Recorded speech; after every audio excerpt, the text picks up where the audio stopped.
Is-suq uniku diġitali huwa sinifikattiv u ta' importanza kbira għal Malta u jeħtieġ li l-potenzjal tiegħu jkompli jiġi sfruttat.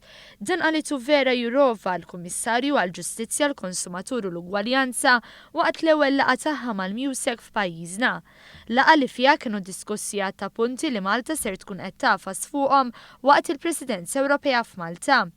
Waqt l-istess laqgħa fost it-temi diskussa kien hemm id-drittijiet tal-konsumatur u l-ugwaljanza bejn is-sessi.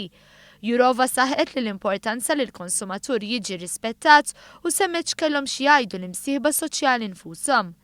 Dwar l-ugwaljanza bejn is-sessi u l-irwol tal-mara fis-soċjetà, il-Ministru għad-Dialogu Soċjali, l-Affarijiet tal-Konsumatur u Libertajiet Ċivili Helena Dalli fisser kif il-Gvern għandu lan li jsaħħaħ il-leġiżlazzjoni kontra l-vjolenza fuq in-nisa u l-vjolenza domestika.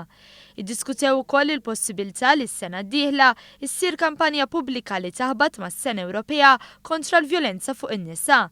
Barra minn hekk kien spjegat kif bl-introduzzjoni tal-Maternity Leave Fund Malta rreġistrat progress bit-tneħħija tal-kundizzjonijiet li jikkontribwixxu b'mod indirett għal min iħaddem b'mod differenzjali l-għażliet ta' impjegati potenzjali. Waqt id-diskussjoni saru wkoll mistoqsijiet mill-imsieħba soċjali dwar il-privatezza u l-protezzjoni tad-dejta, l-għajnuna lin-negozji u anke dwar il-kriżi tal-immigrazzjoni.